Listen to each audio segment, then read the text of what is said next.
baba. Ngayon po, Amang makapangyarihan, kami po ay nagsusumamo para sa kaligtasan ng aming minamahal na dating Pangulong Duterte. Amang makapangyarihan, iligtas po ninyo siya sa anumang kapahamakan. Ibigay niyo po sa Kanya ang maayos na kalusugan at lakas. Gabayan niyo po siya, Panginoon, sa bawat hakbang na Kanyang tatahakin. Dakilang Ama, amin pong idinadalangin na ibalik niyo po si dating Pangulong Rodrigo Duterte sa Pilipinas. Ibalik niyo po siya sa amin, Ama, sa aming mga Pilipino.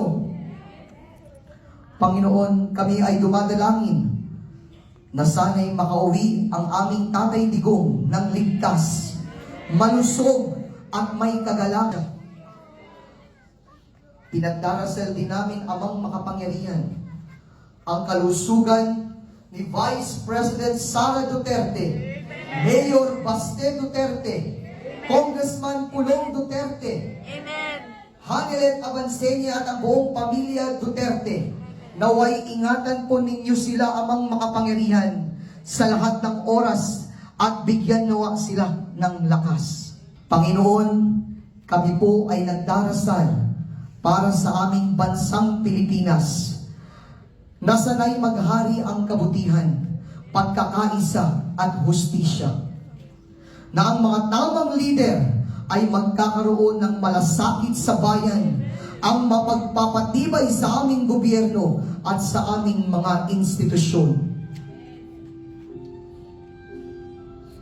Iligtas niyo po kami, Ama, sa mga leader na walang malasakit sa kanilang mga nasasakupan at turuan kaming pagtulungan para sa ikabubuti ng bawat Pilipino.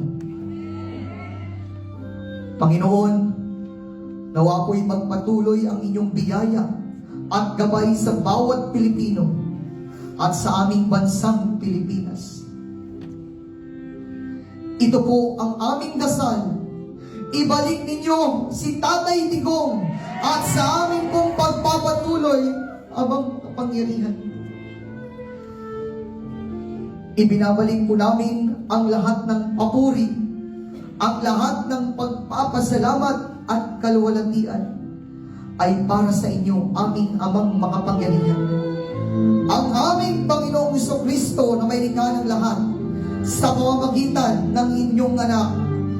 Amen and amen. Hallelujah! We love you, Tatay Digong! Ipadama natin kay Tatay Digong ang ating hindi matutumbasang pag-ibig, mga kababayan! Ating itaas ang ilaw and let us pray that Tatay Digong will bring home in our country, in the Philippines. Mabuhay ang bansang Pilipinas, mga kababayan! Mabuhay si Pangulong Rodrigo Roa Duterte! Duterte! Duterte! Duterte! Duterte! Duterte! Ang mundo ay kumalat na. Mabuhay ang Pilipinas, mga kababayan!